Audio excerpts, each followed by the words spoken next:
हम चाहते हैं हिंदू समाज के लिए, पूरे विश्व के सनातन धर्मियों के लिए यह एक शुभ होगा कि हम चाहते हैं कि पूरा जल्दी से जल्दी निस्तारण हो। हमारा भव्य मंदिर था उसका जो है वो वजूद में आवे। जो 3 गुंबद है उसके नीचे भी जो है सर्वे हो, दूध का दूध पानी का पानी हो जाए। जो हमारा ज्ञानवापी मंदिर है, जो साक्ष्य दिख रहे हैं आंखों से, वो सब भी SI सर्वे रिपोर्ट हुआ है, कमीशन सर्वे हुआ है, उसमें मंदिर पक्ष में ही पूरा मतलब रिपोर्ट आया हुआ है। वजू खाने में जो बाबा मिले हैं उसका भी सर्वे हो, 8 तहखाने जो बचे हुए हैं उनका भी सर्वे हो। आज ज्ञानव्यापी मामले में ऑनरेबल सुप्रीम कोर्ट में सुनवाई थी और आज जो एप्लीकेशन लगी हुई थी वो वजू टैंक एरिया, जिसे सील्ड एरिया कहा जाता है, उसके ASI सर्वेक्षण की मांग थी। आज वो वाली एप्लीकेशन लगी थी और कोर्ट ने आज दोनों पक्षों को सुनने के बाद उसमें नोटिस जारी किया है और अंजुमन इंतजामिया से 2 हफ्ते के अंदर अपना जवाब दाखिल करने के लिए कहा है। और कोर्ट ने ये भी कहा है कि इसमें जो बाकी अन्य SLP हैं उसका एक चार्ट देके अदर साइड को भी सर्व कर से एग्रीएबल क्या क्या SLPs लगनी है वो सारी भी फिर अगली डेट 17 दिसंबर को है उसमें लगाई जाएगी। यानी कि 17 दिसंबर की सुनवाई में सारे मामले जो सुप्रीम कोर्ट में पेंडिंग है सब पर एक साथ सुनवाई होगी। सब पे एक साथ सुनवाई होगी और उस समय ऑर्डर डिसाइड होगा कि किस ऑर्डर में सबसे पहले सुनवाई होनी है। जो अंजुमन इंतजामिया के वकील था उनका कहना था कि सबसे पहले 7-11 की जो उनकी SLP है उसको पहले सुना जाए, जिसमें प्लेसेस ऑफ वर्शिप एक्ट का इशू इन्वॉल्व है। तो उन्होंने कोर्ट ने यही कहा दोनों पक्षों को सुनने के बाद कि उस दिन हम डिसाइड करेंगे कि किस ऑर्डर में सुनवाई होनी है।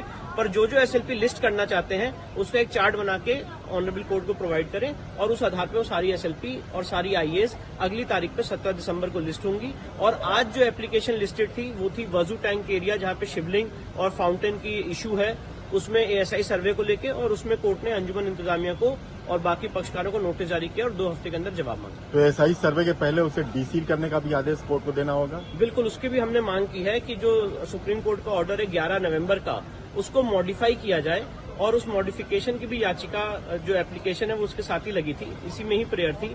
तो उन दोनों मुद्दों पे आज माननीय न्यायालय ने अंजुमन इंतजामिया से जवाब मांगा। सुप्रीम कोर्ट में सुनवाई होनी थी, इस मामले पे होनी थी कि SI सर्वे हो बचे हुए जगह पे कि ना हो, लेकिन 17 तारीख की डेट लगा दी गई। मुस्लिम पक्ष को समय दे दिया गया, ज्यादा समय दे दिया गया, क्या कहेंगे? हाँ, आज माननीय सुप्रीम कोर्ट में वजू जो हमारे जो सर्वे था ज्ञानवापी में जो है 8 बचे हुए 8 तहखाने, वजू खाना में प्राप्त शिवलिंग और 3 गुंबद के नीचे जो सर्वे होने का जो आज बहस होनी थी, लेकिन मुस्लिम समाज उस पर जो है आपत्ति करते हुए जिसमें समय मांगा, जिसे माननीय सुप्रीम कोर्ट ने उन्हें 17 दिसंबर तक के लिए जो डेट दे दिए हैं। आप लोग भी चाहते हैं कि बचे हुए जगहों का सर्वे जल्दी हो? निश्चित हम चाहते हैं हिंदू समाज के लिए, पूरे विश्व के सनातन धर्मियों के लिए यह एक शुभ होगा कि हम चाहते हैं कि पूरा जल्दी से जल्दी निस्तारण हो। हमारा भव्य मंदिर था उसका जो है वो वजूद में आवे। और दूसरी चीज है जो हमारे बचे हुए 8 तहखाने हैं, वजू का जो वजू खां प्राप्त शिवलिंग है, हमारे जो 3 गुंबद है उसके नीचे भी जो है सर्वे हो, दूध का दूध पानी का पानी हो जाए। मुस्लिम पक्ष हमेशा मतलब समय काटने के लिए मतलब हर समय वो अपना समय मांगते रहते हैं, सोचते कि जितना टल सके टालते जाए। हम जिला जज में, हाई कोर्ट में, सुप्रीम कोर्ट में हर जगह समय मांगते रहते हैं।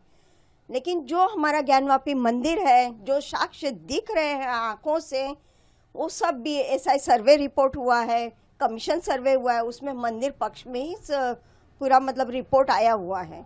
फिर भी मुस्लिम पक्ष देने को तैयार नहीं है मंदिर, वो समय गवाते जा रहे हैं। इसी वजह से जो सुप्रीम कोर्ट में सुनवाई होनी थी उसके लिए मतलब SI सर्वे का रिपोर्ट आना चाहिए। तो बहुत ज़रूरी है कि उसका सर्वे हो, 3 गुंबद के नीचे और वजू खाने में जो बाबा मिले हैं उसका भी सर्वे हो, 8 तहखाने जो बचे हुए हैं उनका भी सर्वे हो। मतलब ये सब पूरे साक्ष्य मतलब हिंदू पक्ष में, फिर भी समय मांग रहे हैं।